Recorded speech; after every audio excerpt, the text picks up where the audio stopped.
Hello and welcome to Life with Storm. In this video, you will see Representative Jasmine Crockett, Mandy Gunasekara, Representative of New Mexico, 1st Congressional District. She is also Representative for Climate and Energy Strategist for Trump. And Project 2025 calls for an end to American climate leadership. He wants to end her career. You know, some people you can tell, don't put your hands near the dog's face because he will bite. But for some strange reason, they don't believe and does it anyway, until the dog literally bites their hand completely off. You will also see Ayanna Pressley expose the lies, Melanie Stanford, and Sky Perryman.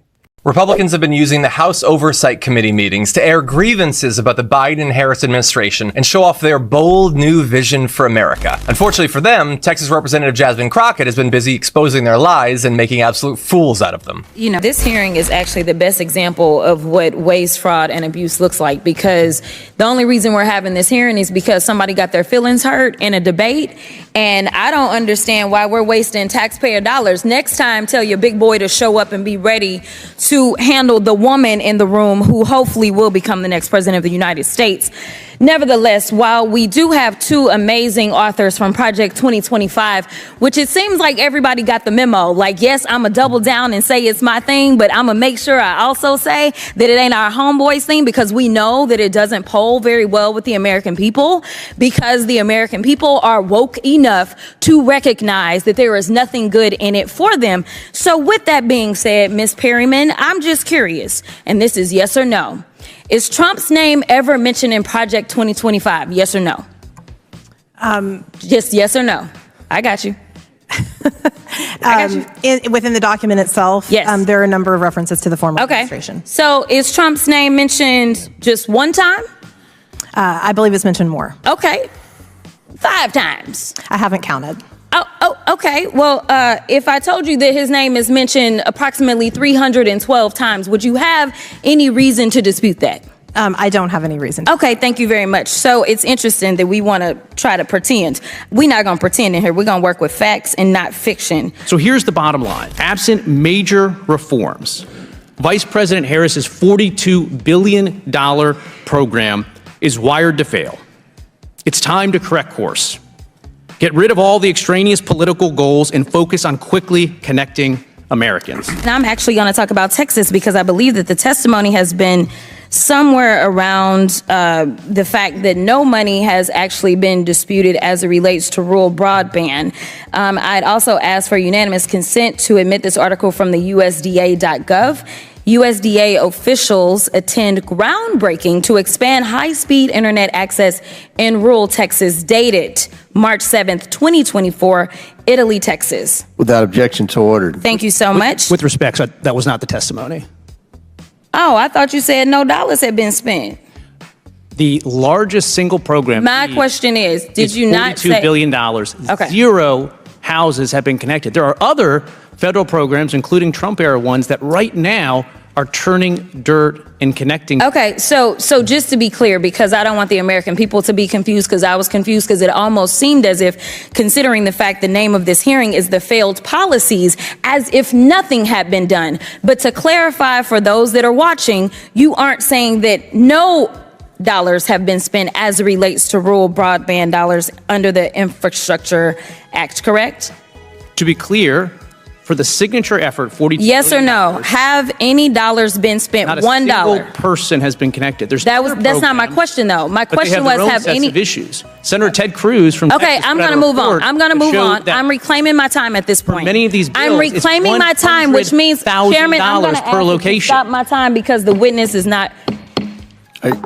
Are you asking him a question, or are you? No, I'm not asking him a question. I reclaim my time. All right. The chair recognizes Ms. Crockett. Okay, now I was at 41, y'all, so go back up. We'll give you 9 more seconds. Okay, thank you so much. Here's the deal. You've testified a lot about the problem with the broadband rollout being diversity, equity, and inclusion. You said DEI, I don't know how many times, which is one of the issues that Project 2025 takes issue with. But it's interesting to me, because I have another article from the Texas Tribune, and it actually specifically states that internet providers say they are simultaneously hopeful and skeptical about whether the incoming federal dollars will be enough to connect the most underserved Texans. Historically, other federal rural broadband funding programs have seen limited success because many companies who committed to providing broadband went into default after radically underestimating their cost. It doesn't say anything about diversity. And the final thing that I will say Do you know is why that those this costs have election, increased I didn't ask you a substantially? question. The final thing that I will say is that this election is the best example of why y'all are so afraid of diversity, equity, and inclusion, because then you can't have a simple-minded, underqualified white man somehow end up ascending. Instead, you've got to pay attention to the qualified black woman that is on the other side. And with that, I will yield. And Jasmine Crockett isn't the only Democrat making these right-wing stooges sweat. But I just wonder on that point whether any of the witnesses would comment on this unprecedented defection of former Trump officials from supporting him. And anybody, who is on the Project 2025 side wants to weigh in on that, or Ms. Perryman, what you say about Vice President Pence and these former cabinet officials who've abandoned Donald Trump. Any comments on that? Yeah, I think President Trump has spoken explicitly about the majority of these people were either running against him in the case of Vice President Pence, or they lost their job because... Well, Pence wasn't running against him when the mob came in chanting, "Hang Mike Pence." He ran with Donald Trump. Many of the people who Mr. Garcia referenced are people who were let go because they failed to fulfill the vision that President Trump had painted. Oh, so I see. There's nothing wrong with what Donald Trump did. You're blaming it on these people. Gentlemen's time's expired. I'm just Before I saying they're more- recognize Ms. like Mays, very yes, fired before employees. Guys, listen to Melanie Stansberry. She's going to expose who drafted this Project 2025. yes. I respect it takes a lot to put yourself out there to come and testify in front of Congress. And I know that some of this ground has been covered before, and I really do appreciate the transparency that all of you have brought about your backgrounds, about your positions, and about your perspectives on the policy issues. But just to kind of put it all in one place, I want to quickly go through, and I'm going to mostly state it. I'll ask some questions as we go. Mr. Carr, I know you've said this has been asked and answered several times, but just, going back, we know you're currently serving in the FTC. You've been serving there since 2017, since Donald Trump appointed you, and you are the author of the FCC chapter of 2025, Project 2025, correct? It's just a yes or no. Well, so just to be clear, the yes, you are. Thank you. I appreciate it. Mr. chapter you Krikorian. reference was done in my personal capacity Yes. after The getting answer is a yes. Yes, Mr. clearance from the Krikorian, FCC Council. I just want to clarify that wasn't in my official Mr. capacity. Krikorian, you serve as the ED of the Center for Immigrant Studies. You are also on the advisory board of Project 2025. Your organization has been actually designated as a hate group by the Southern Poverty Law Center. Dr. Hobbs, thank you for your service to this country. I understand you're a veteran and an academic. I do very much respect your background and your work. You're involved in the Independent Women's Forum, which is also involved in Project 2025. You've had a number of authors and contributors from the Women's Forum that are participants in Project 2025. And Ms. Gunasekara, I know we've already covered this, but you're a former chief of staff for the Trump administration at the EPA, and I think you've been very clear about your role in drafting the EPA section of Project 2025. So I think it's very clear this hearing is actually about Project 2025. So with that, Mr. Chairman, I would like to ask for unanimous consent to enter the entire Trump Project 2025 into the record so that the American people can have it at their disposal for reference for this hearing. Very good. I don't think anyone on this side's ever read that, but apparently you all have, so we'll enter it into the record without objection. So ordered. Thank you so much. And again, I just appreciate the transparency of this particular committee, because last week, right after the debate, we tried to enter it into the record in the House Natural Resources Committee, and 3 members on the GOP side of the aisle actually objected to putting it in the record. And I have to say, we were genuinely shocked, because I've never seen an objection to a UC to put evidence in the record. But it was very clear in that hearing that the GOP was trying to distance themselves from this document. So, I think it's interesting that we're here today where we've got the authors of the document, and I just want to say welcome to the American people to your campaign stop on the Donald Trump campaign. Here we are in the Oversight Committee, and we've got a bunch of former Trump and current Trump officials. We've got authors of Project 2025, which is the blueprint for the next presidential transition. And the last stop for the Trump campaign was the House floor last night, because Donald Trump asked the House GOP leadership to put a CR on the floor that they knew was not going to pass, that had a voter bill attached to it, and then he told everyone to vote against it.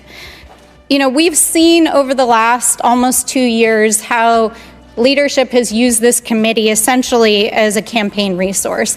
They tried to impeach Joe Biden, they tried to impugn his family, and now here we are, and we are just 48 days, 47 days until the election, and now they're trying to attack Kamala Harris and use the resources of this committee and to platform future Trump administration officials and their agenda, and to try to normalize what are frankly very extreme policies.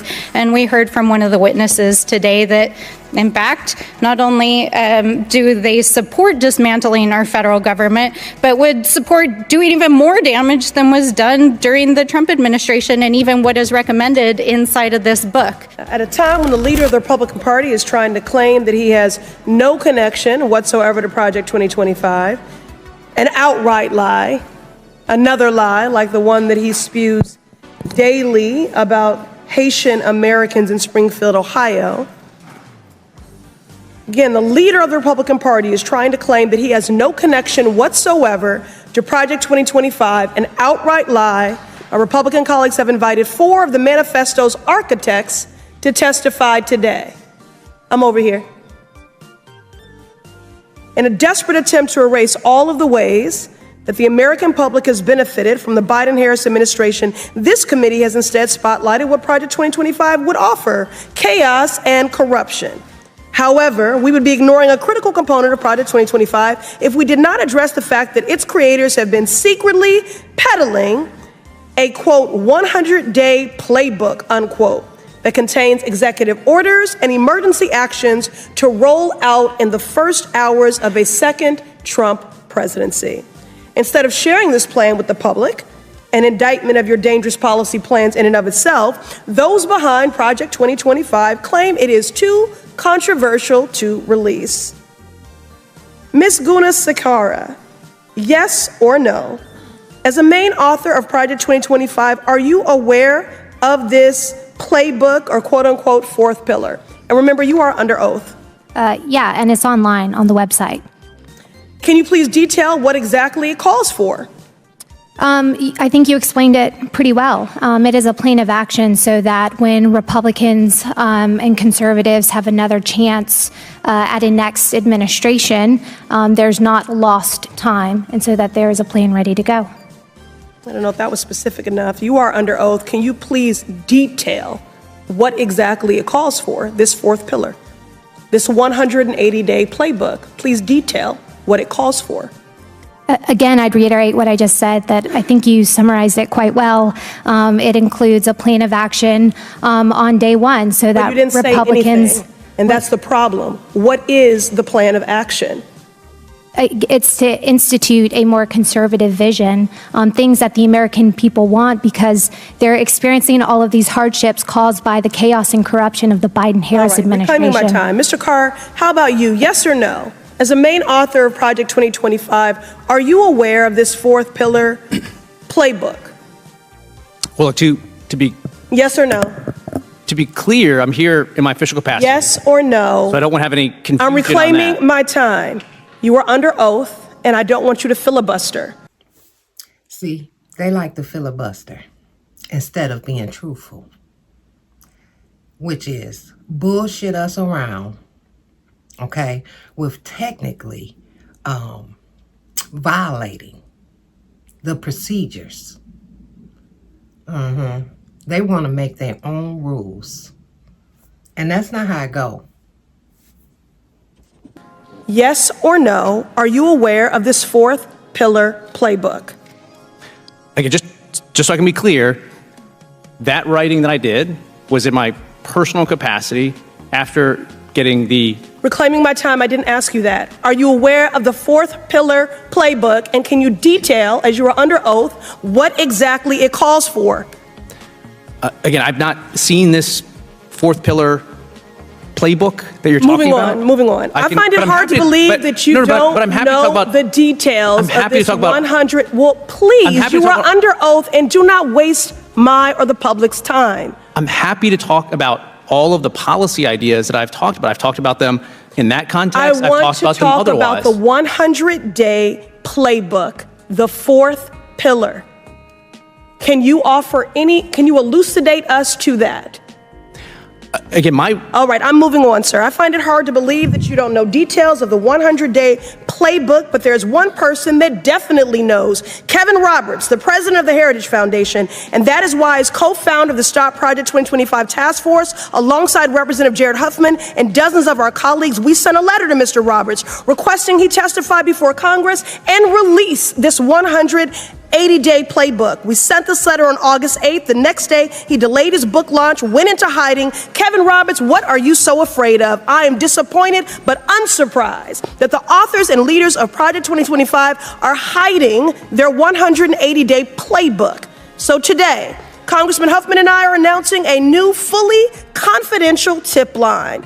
Any person can visit huffman.house.gov/tip-line-form to submit any information you have about the secret playbook behind Project 2025. That goes for conservatives with a change of heart, workers at the Heritage Foundation, and our witnesses here today, who will perhaps find more courage when the cameras are off. I yield. Jasmine Crockett's determination to expose not only lies, but the wider context and implications of what MAGA is doing is utterly invaluable, particularly as we get towards the election. Many people hadn't even heard about Project 2025 until she started bringing it up and tearing it apart at these very hearings. Now, the Republican Party are deliberately quiet about what Project 2025 would mean for America, but thanks to politicians like Jasmine Crockett and Ayanna Pressley, most people now at least have a basic understanding of what the proposals would mean if Trump wins in November, and thus understand why it's so important to stop him from doing that. Guys, America has come very far, very far. In my opinion, they want to put America, back to the good old boy days, okay? That's my opinion. You guys get in the comments, tell me what you think about this video. You guys have a great day. Make sure you like the video. Please like the video. Put the video in the algorithm. Thank you. Don't allow anyone to steal your joy.